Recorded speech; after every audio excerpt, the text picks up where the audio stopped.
for marbleizing, I like to use a variety of different colored doughs. I try to be sensitive that depending on what the finished product is going to look like, to not work with too dark colorants as a base. I start with some white or plain decorating dough, and I always recommend just cut it right from the saran wrap, making sure to remove any excess saran wrap, and then just covering the ends up and putting it back into a protective environment. What we have here is some of the speckled dark organic dough, the turmeric, the chili, the caramel syrup, the plain, and this is some leftover from a previous project. And what we're going to do is just bring them all together and create a nice marbleized effect. What you can do is start sheeting them out each as individuals, or you can already start to stack them to save one extra step in the process of all of this. Then what we're going to do is just send them through the sheeter and then stack them on top of each other.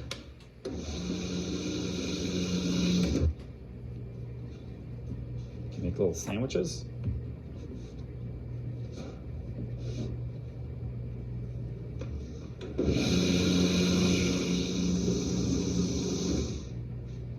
And now we make the last stack of my doughs. And then I send it through the sheeter again. And now we roll this.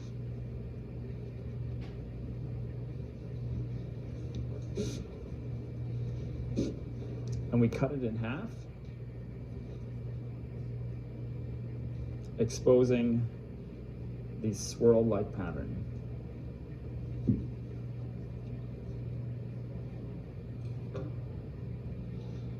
Then we compress the whole bunch and make them flat enough so that they fit through the sheeter. What we have now is the beginning of a marbleized product that has these nice sort of swirled, almost spiral-like patterns on here. Now what we're going to do is, to make sure I can use both surfaces, fold it over on itself and sheet the dough to the final desired thickness. And now we have these nice veined patterns on here, and you can pick which area you like the best and start building your showpiece from this. So we have the top surface that we just saw on the sheeter, but when you flip the other side over, you can find some nice surprises sometimes. Again, you have a little bit more defined lines here, which might be a nice added feature to your showpiece. So for my showpieces, I like to work the pillar onto a platform. And I just sort of freehand cut a shape out of it. And then I want to stack this in two. So I take my next piece from here and I make it just a little bit larger.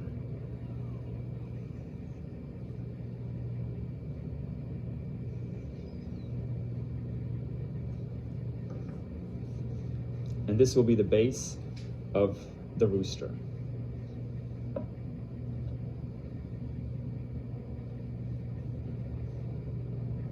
So with the leftover dough that I just cut my pieces from, if you just sort of bring them together again, you can go press them flat and resheet them, and you get a totally new marbleized pattern from it.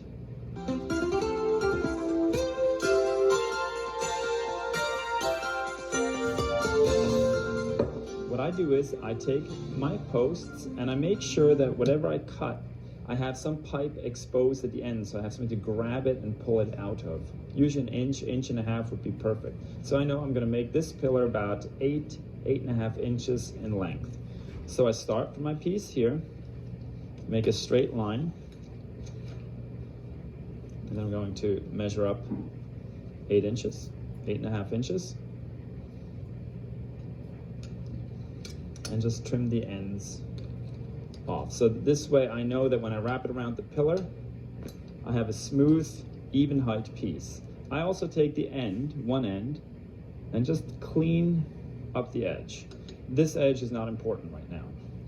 Next thing what we do is we're going to treat this as a sort of a decorative ornamental surface, and you can use any sort of stamping tool. For this, what I'm using is just an old sugar mold, and I'm going to make impressions on the surface. Take some titanium dioxide. Put it into a little surface. Then we add a little bit of turmeric, just off to the side. And then with a paper towel, you just sort of bring the two together, making a little paste. You control the color by how much turmeric you bring into it. So what I want to do is make a little bit of a yellowish paste. Then I take this, and with it, I paint on the surface, highlighting the little wheat elements or decorative elements that you have on there. Taking our wrapped tubing, you want to make sure it's sprayed so that this piece does not stick to it. But if you have too much on there, it can slide. So it's best to just sort of rub it on there with your hand. Then flipping this over, seeing the underside, which you won't see. Then taking the tube and rolling it around the cylinder, making sure that the end is flush, the top is not as important. Then you bring it tight to the seam, and then with your pastry wheel, just trim a little excess off. And then you take a little bit of syrup, the same syrup that you make your dough with, rub it on where you want it to stick. Make sure that's nice and tight under there.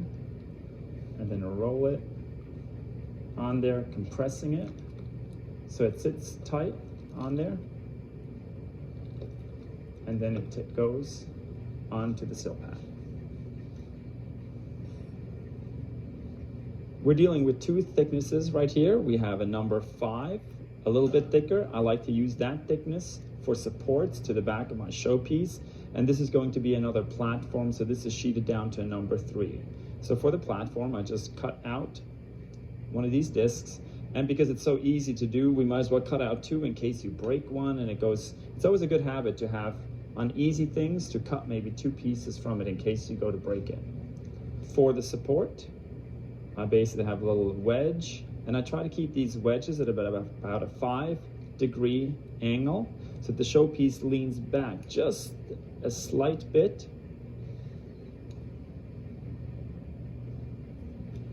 These are little spacers that I use for the platform so that things don't touch the actual base. I think it's nice to just lift the showpiece off whatever you're going to display it on. It doesn't look quite as heavy that way.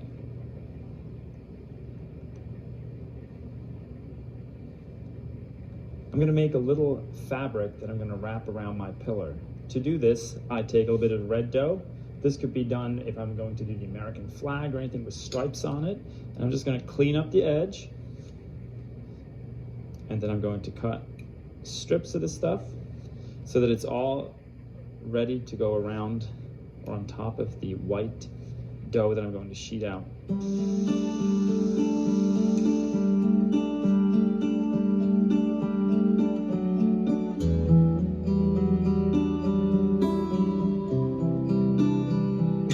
With a rolling pin, you're just going to gently press these lines into the dough so they don't slide when you send it through the sheeter. And now the goal is to press them all the way down into the bottom surface so it looks like one piece of dough.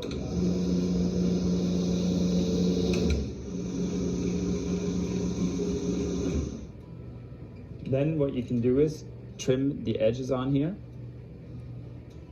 because a non-trimmed edge can break when you go to handle it.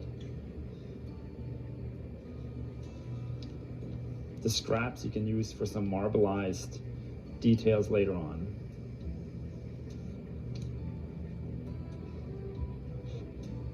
Then we pick this up, bring it over here.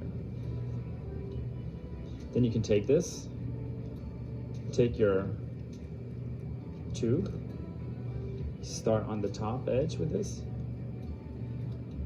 come from behind where the seam is, and you're going to take this and wrap it around this piece. Then lay it back down so you know where your back is. So it's on the seam. And then you can take this and very carefully drape it onto your tube.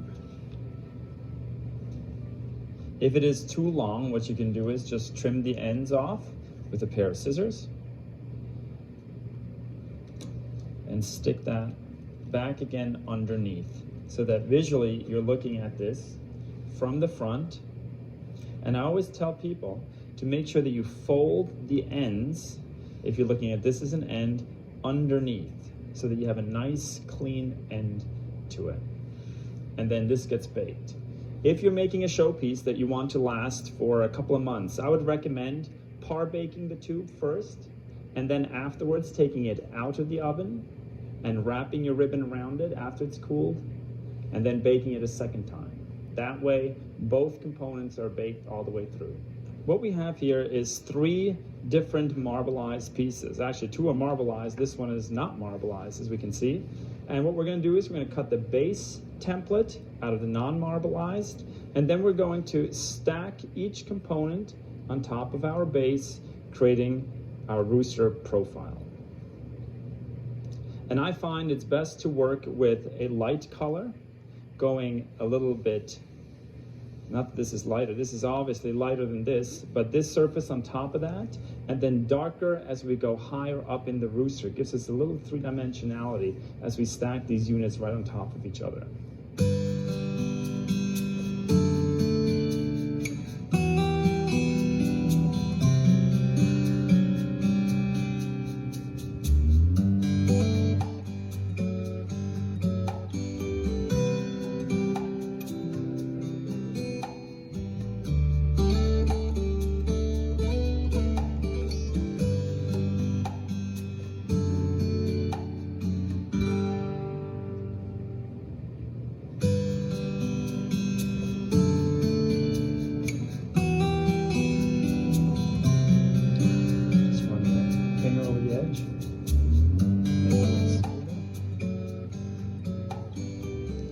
And then for these, I try not to line up, even though they're cut in the same way. It looks nice to just sort of have them offset a little bit. Then to give them like a feather-like texture,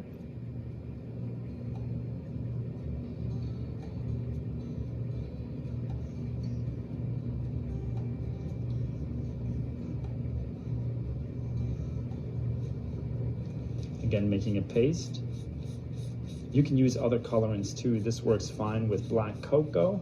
You can also use coffee paste or anything that you desire.